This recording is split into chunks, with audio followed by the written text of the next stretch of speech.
Hello, guys. My name is Zen, and welcome to the Soul Path Collective. If you are new here, we'd just like to take this moment to honor and acknowledge your presence. Thank you for being here. We have a very exciting video today, and the topic is if you have toxic parents and want to manifest. So, today I'm going to be breaking down and explaining how a lot of parents actually prevent their children's ability to be able to manifest their dream reality. Basically, we're going to talk about the subconscious programming that goes on between the time that you're born to the time that you're 7, 8, or 9 years old, and actually how this can fuck with your belief system, and it can affect the complete trajectory of your life based on programming. Okay, so we're going to talk about something called the invisible blueprint. So before we ever dream or desire a partner or imagine what success is going to be like in our lives, we're programmed. The human mind has two primary operating systems, the conscious and the subconscious. While the conscious mind governs our logic and short-term choices, the subconscious mind governs our core belief, our emotions, our identity, and energetic set point. It's believed that 95% of our decisions actually comes from our subconscious programming and not our conscious will. So you can say, this is what I want, but subconsciously you're doing something else. Okay. What most people typically miss is that the subconscious is not just a psychological function, it's a dimensional access point. It's the bridge between the 3D self, which is the ego, identity, and survival instincts, and higher dimensional fields, which is intuition, soul knowing, and divine intelligence. By the age of 7, your subconscious has already recorded the energetic tone of your environment. You pick up frequencies, not really so much words, it's more about energy. And it's less about what your parents said and more about what they believed, what they felt, and what they feared. So if love was conditional, if emotions were met with silence or punishment, if affection was transactional or earned through achievement, then your subconscious stored that state as the template for your reality. So you didn't just learn this behavior, you absorbed this vibrational truth. And this vibrational truth is a distorted one that said, I must sacrifice self to be safe. I must perform to be loved. I must abandon who I am to survive. Okay, this is what we call a low dimensional imprint. It's typically formed in the 2D and 3D frequency ranges. So for those of you who haven't seen my earlier video where I break down what the 12 dimensions are, I'm going to kind of give you a brief recap of 2D and 3D consciousness. 2D consciousness is rooted in fear, survival, separation, and trauma loops. This is the realm of safety and pain, and when parents are stuck here, they project fear-based paradigms. The world is dangerous. Don't trust anyone. You're never enough. 3D consciousness is rooted in ego, identity, comparison, material validation, and conditional love, and it's where worth is being tied to doing and not being. So where love is performative rather than presence-based. And if you were raised in a home where parents lived in a 2D or 3D level of consciousness, chances are your inner child is still looping in those dimensions. And even if your adult self-consciously desires a 5D level of reality, like abundance, love, or purpose, it can prevent that. And that's why manifestation actually fails for so many people, and they think the topics like this are just kind of woo, boo, boo, boo, just juju nonsense. Okay, because they're trying to create 5D outcomes, wholeness, wealth, freedom from a 2D nervous system and a 3D belief system. But reality doesn't respond to your thoughts, it responds to your dominant frequency. And the invisible energetic blueprint comes from the ceiling of your reality. So no matter how much you journal or you affirm, yes, words are very powerful, but you're always going to go back to the original code unless it's rewritten, your original source code that's been programmed into your subconscious mind. Okay? Fear-based parenting styles. Even well-managed caregivers can still instill emotional and energetic trauma without ever raising their voice. So if your parents raised you in with the undercurrent of like constant worry, don't do that, you'll get hurt, chronic doubt, that's a dream, that's not realistic, or subtle disbelief in your gifts, you're smart, you're talented, but don't get your hopes up, or fear of lack, money doesn't grow on trees, emotional avoidance or dismissal, you're too sensitive, then your system didn't just learn rules, it absorbed a frequency of contraction. So your developing nervous system interpreted those signals as the world is not safe, love is conditional, my emotions are too much, and dreams get punished. Stay small to stay loved. Those become default patterns in your vagus nerve, your limbic system, and your prefrontal cortex that hardwire your body to kind of expect danger, disappointment, or abandonment. Even when none is present, that's not just psychology, that's called dimensional entrapment. And how this shows up as you grow up is in childhood, your body enters this hypervigilant state, always scanning for threats, rejection, or emotional withdrawal. So you become the pleaser, the achiever, the peacemaker, and all coping mechanisms are rooted in low frequency safety loops. In adolescence, you begin filtering through those early frequencies, and you may either rebel, like I did, or conform, but your core blueprint is still coded for survival, not expansion. In adulthood, you say you want love, you want success or abundance, but your nervous system is still wired to avoid vulnerability, fear of failure, or expect rejection. So you self sabotage or unconsciously attract what confirms your old belief system. So this is how a 2D and 3D frequency can be formed by other people's fear. Because the ceiling of your 5D potential, your energetic alignment and coherence, which is where actually the ability to be able to manifest comes from, your body becomes the anchor for the very reality that you're spiritually trying to escape. So spiritually, you want to go into 5D, but your body is keeping you so anchored because of these old systems of beliefs and these old behavioral patterns. And this is why manifestation is not working for you, not because you're unworthy, but because your inner child is still bracing for impact in a home that no longer exists. Okay? Toxic parenting and frequency imprints. So toxic doesn't always mean bruises and screaming. Okay? Sometimes it's what you never received. A soft voice when you cried, consistent love when you failed, safety when you expressed your soul. It's the energy that lingers in the room after a parent slams the door and says nothing for hours. It's the slow suffocation of always being almost enough, yet quite never accepted as you are.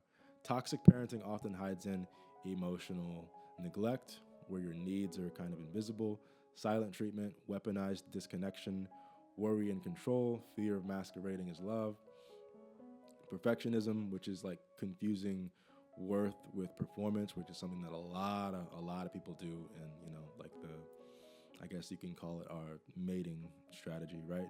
And then there's comparison and guilt, which is love dulled based out of behavior and not being in a lot of the dynamics between men and women right now are just like everything's based on performance, and we wonder why divorce rates are so high.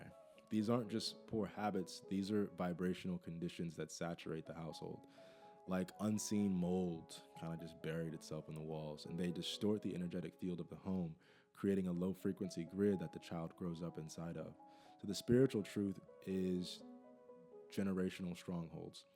The Bible says in Proverbs chapter 22, verse 6, train up a child in the way he should go, and when he is old, he will not depart from it. I'm actually shocked how many devout Catholics and Christians I come across who have not read the Bible in its totality, like in its full completion. It actually like kind of blows my mind. Like, how can you believe something that you haven't read through and through and like annotated, dissected to truly pick apart like what it actually means before just accepting it as truth? It's dangerous. What most don't realize is this works both ways. If you train up a child in love, grace, and truth, they carry that light inside of them. But if you raise a child in anxiety, guilt, silence, fear, they become adults trapped in energetic bondage. So these early imprints become strongholds deeply embedded in these belief systems that operate like almost like a spiritual virus in the background of your life. The Apostle Paul actually spoke of this in 2 Corinthians chapter 10, verses 4 and 5. The weapons of our warfare are not carnal, but mighty through God to the pulling down of strongholds, casting down imaginations, and every high thing that exalts itself against the knowledge of God. So strongholds are not just thoughts, they're energetic fortresses built from years of repetition, trauma, suppression. And for a lot of people, myself included, those strongholds were built inside the very homes that were meant to protect them. So the frequency of the household, every household has a very dominant frequency and a vibration that becomes the default emotional landscape. In some homes, it's anxiety, doors close loudly, voices are tight, every action is kind of anticipated with fear. In others, it's shame, no mistake is safe, apologies are demanded, but they're never given. And in others, it's just control. So plans must be perfect, intuition is invalid, emotions are labeled kind of like too much. Some are cloaked in spiritual bypassing, quoting scriptures while ignoring deep dysfunction and pain. And these vibrations are now, they're not just how things were, they're dimensional anchors, and they keep everyone in the household stuck in a 2D or 3D frequency loop. So remember, and you can write this down. 2D is trauma, survival, disassociation, and spiritual oppression. 3D is ego, performance, conditional love, scarcity, hierarchy. So a child raised in these homes learns to regulate their nervous system to match that level of dysfunction. Not because it feels good, but because it feels similar. So later in life, when that same soul tries to manifest joy, love, or abundance, their system unconsciously rejects it. Not because they don't want it, but because it doesn't match the vibrational identity they were programmed with. This is why scripture warns us in Romans chapter 12, verse 2, do not be conformed to the pattern of this world, but be transformed by the renewing of your mind. Okay, but transformation doesn't begin in the mind alone, it begins in the body, inside of the nervous system, and the field that you carry and the one that you were born into. So what this means for your manifestation is if your subconscious is still associating love with fear, if your body still like flinches at the thought of peace because it doesn't feel safe, and if your nervous system is calibrated to control, overanalyze, and to always seek perfection, then trying to manifest from a higher frequency is like trying to upload new software into a corrupted hard drive. The frequency of creation, which is the 5D field of abundance, peace, flow, alignment, cannot coexist with the unresolved energy of survival-coded, household trauma. Your manifestations don't fail because you're broken. They stall because your inner child still believes peace is dangerous and joy comes with a cost. And until that child is seen, validated, and reparented, you're going to continue choosing jobs, partners, and environments and timelines that mirror your original frequency you were raised in, not the frequency your soul longs to embody. All right? And section 3, this is why your manifestations don't work for you yet. So, you're lighting candles, you're saying affirmations, you script, you do the moon rituals, the TikTok sound affirmations, but still nothing. There's no real shift. Or if there is one, it collapses just as quickly as it appeared. And deep down, you're left wondering, am I blocked? Is something wrong with me? And this is working for everyone, but me. Like, why isn't it working? And the truth is, right, and this is something that people don't want to say inside the manifestation space. They just say, oh, just know it. It's like, it's not that simple, bro. You don't manifest what you want. You manifest what you are a vibrational match for. So the inner child frequency loop beneath your affirmations and conscious efforts to, relieve your inner child, there's a raw, unhealed, unprotected version of you who had learned that love and safety and worth felt like these trauma loops. Okay, so what the inner child believes becomes the energetic engine of your reality. I'm not enough. Love has to be earned. I have to prove my value or I'll be abandoned. Something bad always happens when I feel good. These beliefs aren't just thoughts, but they're somatic blueprints encoded inside of your nervous system and cellular memory. So they produce a frequency, and that's what the quantum field responds to. In physics, this is known as resonance, and energy attracts the energy that matches its vibrational pattern. Birds of a feather flock together. In spirituality, this is known as within, so without. Luke chapter 6, verse 45, a good man brings good things out of the good stored up in his heart. For the mouth speaks what the heart is full of. That's one of my favorite verses. So if the heart, your emotional field, is still full of trauma, scarcity, or self-doubt, then no amount of mental rehearsal will override the deeper broadcast that's inside of you that's like screaming lack. So this is the disconnect between the conscious mind, what you say you want, and the subconscious field, what you deeply believe that you're worthy of. Okay, so there's this thing called quantum law versus trauma loyalty. Quantum law says reality arranges itself around your dominant frequency, but trauma says safety equals the familiar, even if the familiar is painful. So when your body associates peace with wealth, love, if the body associates peace with wealth, or love with danger, or instability, you're gonna unconsciously push it away. You're going to delay it, you're going to sabotage it, or you might just miss it altogether. And this is your trauma loyalty inside of energetic form. Staying loyal to old patterns, beliefs, and outcomes that reflect your earliest emotional training. And it's why you manifest money and then quickly lose it, or meet a soulmate and then feel numb, or you reach a goal and you spiral into anxiety. You're not broken. Your body is just running on an outdated code, and until that code is, rewritten,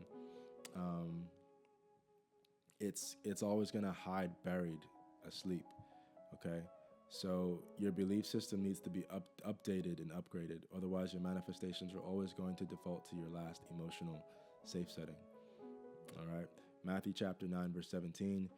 Christ said, "Neither do people pour new wine into old wineskins. No, they pour new wine into new wineskins, and both are preserved." This is more than a parable. It's actually a frequency science. You cannot pour new manifestations into an unhealed frequency field and expect sustainable results. Your eternal life cannot expand beyond your internal sense of self-worth, and your vibration has to become the new container. Otherwise, what you manifest is either going to bounce off of you, crumble under pressure, or it's going to revolt to old patterns that match your nervous system. The solution to all of this is inner child alchemy. So manifestations are not just about mindset, it's energetic reconciliation. You have to go inward to meet the child who, shrunk to be accepted, overachieved to earn love, shut down her intuition to avoid punishment, and abandoned joy because joy was never safe. When you meet her, not from judgment, but from a place of compassion, you begin to restore the divine innocence required to receive from higher realms. You stop begging the universe for scraps and start receiving from your birthright frequency. You don't try to manifest, you simply become the vibration that makes it inevitable. To sum it up, you're not blocked because you're lazy or unworthy or it's spiritually out of sync. You're blocked because your inner child is still running to the show. She doesn't feel safe, or he doesn't feel safe to feel, seen, heard, felt. Okay, and until you alchemize this, your manifestations are never going to be sustainable. They're always going to feel kind of short-lived. All right. Section 4: the energetic cost of staying loyal to pain. Expanded. We're going to talk about trauma loyalty, ancestral entanglement, and breaking the spiritual contracts. What if I was to tell you that your biggest block isn't fear? What if it's loyalty? Loyalty to the pain that raised you, right? Loyalty to the suffering that shaped you. Loyalty to the silent contracts you made as a child. The ones that still hold your vibration hostage, even as your higher self begs you to ascend. This is what we call trauma loyalty. The subconscious tendency to remain emotionally, energetically, and even spiritually bound to the unhealed wounds of your parents or your lineage. It is one of the deepest and least understood obstacles to true manifestation, because until you see it clearly, you'll call it love, honor, or it's just the way I am. But it's not love, it's not honor, it's an energetic prison disguised as devotion. So this is how trauma loyalty actually forms. As children, we crave attachment more than truth. We'll sacrifice our authenticity, our needs, our voice, and even our joy just to stay connected to our caregivers. If your mother carried the belief that men can't be trusted, you have to be strong, never vulnerable, emotions or weakness, then part of you even now might carry those same beliefs, not because they're yours, but because releasing them would feel like betraying her pain.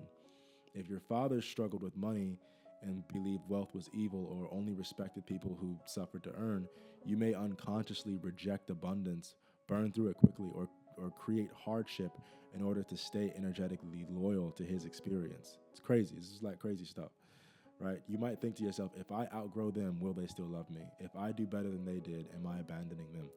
You might not say this out loud, but your nervous system remembers the silent contracts you signed as a child. If you suffer, I'll suffer too. If you abandon yourself, I'll do the same. If you couldn't have peace, neither will I. Right? Energetic entanglement in spiritual contracts goes far beyond psychology. This is quantum. In quantum mechanics, particles that are once entangled remain connected across space and time. So what affects one affects the other. It's spiritual. In spiritual energetic terms, it's like families are entangled the same way, especially when the connection was built not on love, but shared pain, unspoken rules, unhealed trauma. These are invisible soul contracts. I will stay small so you don't feel like you're left behind. I won't shine too brightly. I know it triggers you. I'll mirror your pain so you won't feel alone. But these contracts, though emotionally understandable, are spiritually suffocating because they bind your energy to an outdated version of yourself, one that's more loyal to pain than purpose, more loyal to the past than to God's vision for your future. So in biblical wisdom on leaving the old world behind, Luke chapter 14, verse 26, if anyone comes to me and does not hate his father and mother, wife, children, brothers and sisters, yes, even their own life, such a person cannot be my disciple. This isn't about literal hatred. It's about spiritual prioritization. It means if you cannot release your energetic dependency on your bloodline or their patterns, on their fears, on their illusions, you cannot walk fully in your divine purpose. It means spiritual sovereignty requires energetic separation, not rejection, not dishonor, but detachment from the systems that no longer serve your evolution. Jesus also said in Mark chapter 6, verse 4, a prophet is not without honor except in his own town, among his relatives, and in his home. The translation is, the people who raised you often cannot recognize your highest self because they helped program your lowest self, and your loyalty to their version of you is often the very thing keeping you from stepping into the prophetic truth of who you really are. The cost of staying loyal to pain is this. Every time you try to downplay your voice to avoid triggering a parent, every time you try to hide your joy so a sibling doesn't feel less than, every time you choose struggle over ease because your family worships hardships, you're trading energetic freedom for emotional safety. So you're shrinking your frequency and you're muting your soul's call, and you're putting your destiny on the delay. And the truth is, the longer you stay loyal to pain, the longer you're going to attract relationships, jobs, and timelines that keep you circling in lower dimensional loops. Because the universe doesn't just manifest your desire, it manifests your devotion. And if you're more devoted to staying energetically bonded to your parents' pain than you are to your soul's truth, you're never going to feel safe receiving the abundance that's already yours. So this is what it takes to break free. Breaking trauma loyalty is not betrayal, guys. This is spiritual obedience. It's saying, I love you, I honor what you endured, but I will not repeat it. I was born to heal this bloodline, not to suffer alongside it. My abundance doesn't dishonor your lack, it ends the cycle. And in doing so, you shift the entire frequency of your lineage. This is true generational healing. It's not just talking about trauma, but energetically interrupting it, becoming the first in your family to vibrate in peace and love and overflow because they showed you how, but because your soul remembered. Okay? In the end, you have to choose comfort or calling, pain or purpose, trauma, loyalty, or energetic sovereignty. You can't serve both the past and your potential. You cannot manifest the divine while worshiping dysfunction. You cannot hold the frequency of the heavens while clinging to the pain of your childhood home. But when you choose to free yourself, truly free yourself, you don't just manifest things, you manifest who you really are. Okay? And this brings me to the final part of our video, which is going to be how to reprogram this blueprint. And the truth is, your parents gave you a script, but you don't have to keep performing their play. You were handed a role early on: the good girl, the achiever, the invisible one, the responsible one, the peacemaker. You learned your lines. Don't cry, be strong. Don't ask for too much. Keep the peace, even if it costs you your truth. And for a while, this script kept you safe. It helped you survive a reality where love may have felt conditional, chaotic, or even withdrawn. But now, as an adult soul awakening to your spiritual power, that script has kind of become a cage for you, okay? And the lines no longer fit the story your soul is trying to tell. The survival blueprint is incompatible with your ascension blueprint. And the longer you try to manifest from an old identity, the more fragmented and frustrated you're going to feel. The path forward is reparenting your inner child. So healing doesn't begin by blaming your parents. You got to cut that shit out. It begins by choosing yourself. Reparenting is the sacred process of becoming the parent you never had. It's the moment you stop waiting for validation, permission, or apology and start giving your inner child the safety and love that he or she has always deserved. And this process involves 3 sacred pillars. I want you to write this down if you can. Validating your own emotions is step 1. For many, the first wound was not being allowed to feel. That's the first wound that most of us feel, not being allowed to feel. Crying was punished, anger was shamed, joy was too loud, sensitivity was too much. So you learn to numb, suppress, or bypass your emotions, believing that they were a liability. But your emotions aren't weak. They're in truth motion. They're energy in motion. That's what the emotion, energy in motion. And they're essential data for your manifestations. Validating your emotions sounds like this. It makes sense that I feel this way. I'm allowed to feel this and still be safe. Nothing about my emotional body is wrong. And when you stop resisting your emotions, they stop running your life from the shadows. All right? Step 2 is creating inner safety through the nervous system healing. So if your nervous system, understand that your nervous system is your manifestation motherboard. If it's stuck in fight, flight, freeze, or fawn responses, they're going to keep calling in realities that reflect that internal chaos. But when you begin to regulate your state, you reclaim your dimensional flexibility. From a regulated body, you can access higher timelines, 5D, receive without guilt or collapse. You can stay grounded in joy, trust the unknown. Inner safety practices include somatic breath work, cold exposure, inner child co-regulation, and we help teach you all this stuff if you qualify to work with us, then we walk you through this. So remember that a regulated body becomes a fertile field for divine instruction. You cannot hear higher guidance if your body still thinks that it's under threat. So step 3 is you have to write new beliefs that align with your soul and not your survival. So the beliefs you inherited were rooted in limitation, but your soul speaks the language of expansion. Survival-based beliefs sound like, I have to earn love, abundance is dangerous, I can't be too much or I'll be left. Soul-aligned beliefs sound like, I'm worthy of love just by existing, receiving is safe and sacred, the more I expand, the more I serve. This isn't toxic positivity, this is frequency integrity, and you're not layering affirmations on top of trauma, you're alchemizing trauma into wisdom, and they're recoding your energetic field with truth. The frequency shift from force to flow involves what I'm about to say. The outer world begins to adjust, not because you force it, but because your energetic signature changes. So you no longer chase love, love meets you. So you no longer beg for abundance, it flows towards you. You no longer grasp at validation, you become the source. You become energetically available for a life that reflects your soul, not your survival conditioning. Romans chapter 12, verse 2, be transformed by the renewing of your mind. But remember, your mind can't be renewed if the heart is still guarded and the body still believes that it's unsafe. This is manifestation from wholeness, not performance. This is the reclaiming of authorship over your life, and rewriting the script with your inner child is the director's seat and your higher self as the narrator.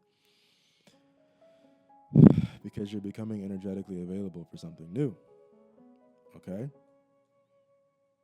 The spiritual assignment. At some point on this path, you stop asking yourself, why did they do this to me? And start asking, what was I sent here to transmute? This is the shift from resentment to responsibility, from inherited programming to divine authorship. You choose them. You chose your parents and you chose your pain. I'm sorry, you chose their pain. Woo! As crazy as that sounds, you chose them and you chose their pain. On a soul level, we do not arrive on earth randomly. We incarnate into bloodlines that carry specific frequencies, specific karmic patterns, and specific lessons, and we do so not to suffer, but to evolve. Your family gave you a script, yes, but more than that, they gave you a soul assignment, and that's to become the first link in the lineage to break the chain instead of continuing it. The mother who couldn't love gently, she likely never received gentleness, and the father who disappeared emotionally, he was never taught how to be present with himself. So the parent who shamed your light, they were probably punished for shining too brightly when they were kids as well. This doesn't excuse the pain, but it explains the frequency. And when you understand the frequency, you gain the authority to transmute it. And the cost of carrying unforgiveness, for those of you who still resent your parents, is it hurts to carry pain that you didn't create. And it's even more frustrating when your parents don't acknowledge it, or worse, when they pretend like it never happened. But here's what I've learned on my own journey. Holding on to resentment doesn't just block your manifestations, it blocks your true identity. Because as long as you're still as long as you're still defined by what they didn't give you, you haven't yet become the version of yourself that you can fully receive. And I'll be real, there were moments I didn't want to forgive. There was moments when, I wanted to see them finally see the pain that I carried. Moments I still found myself like replaying old arguments, or in my head, or slipping into inner child rage. But I also realized that I can't walk into my anointing while still waiting for family to, get their shit together, or a family reunion that's never going to come. I cannot embody fifth dimensional frequency freedom while dragging 3D wounds like it's emotional trophies. Forgiveness is a form of spiritual warfare. It's not weakness. It's actually the most rebellious thing you can do in a world that's addicted to generational pain. As Paul writes in Ephesians chapter 6, verse 12, for we wrestle not against flesh and blood, but against principalities, against powers, and against the rulers of darkness. Your parents are not your enemy, but the pain that they carried is. The frequency they submitted to is, and the unconscious spiritual patterns they never questioned, that's what you're here to dismantle. When Jesus forgave, he wasn't just showing mercy, he was releasing frequency. One of the most profound acts of energetic sovereignty in Scripture comes from Luke chapter 23, verse 34, when Jesus was nailed to a cross, bleeding, misunderstood, and being mocked. He says, forgive them, Father, for they know not what they do. He wasn't just being virtuous, y'all. He was cutting the cord. He was refusing to carry the vibration of retaliation or bring it into the afterlife. He was teaching us that you can ascend with clean hands and a clear heart, no matter what they did to you.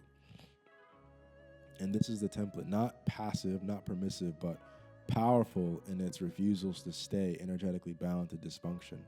Forgiving yourself, this is the missing step of the cycle.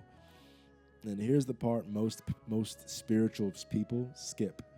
You also have to forgive yourself. You have to forgive yourself for continuing patterns because you didn't know better, staying in survival longer than you had to, and speaking in your parents' voice long after they leave the room. You gotta forgive yourself for sabotaging your own joy because the pain felt more familiar, and taking out your inner wounds on others who tried to love you. Okay? The liberation is you don't need their apology to be free. Waiting for your parents to say I'm sorry is a trap. Some will never say it. Some can't. Some truly don't see it. But when you forgive them without needing it to be mutual, you can forgive yourself, When you can forgive yourself without needing to redo your entire childhood, you can reclaim your throne. You free up psychic space and you break the curse of inherited emotional poverty. You vibrate at a level where timelines collapse, karma clears, and manifestations can accelerate because your field is no longer polluted by ancestral clutter. Okay, so, now you have to acknowledge and accept that you chose this family, not because they would get it right, but because your soul was strong enough to turn what they broke into light. You came to break the cycle, rewrite the script, embody the love they couldn't model, speak the truth they never dared to say, create the abundance they were too afraid to believe in. That's the real assignment. And that's why you're still here.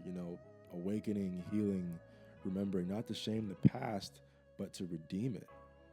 Okay, this is, remember, when you manifest, you need to move in the frequency of specificity. Specificity? I can't fucking talk. You have to integrate inner healing.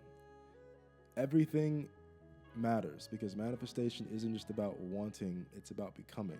It's about tuning your inner world and your inner nervous system and your subconscious, your spiritual field to a frequency that matches the life that you're calling in. And here's the truth.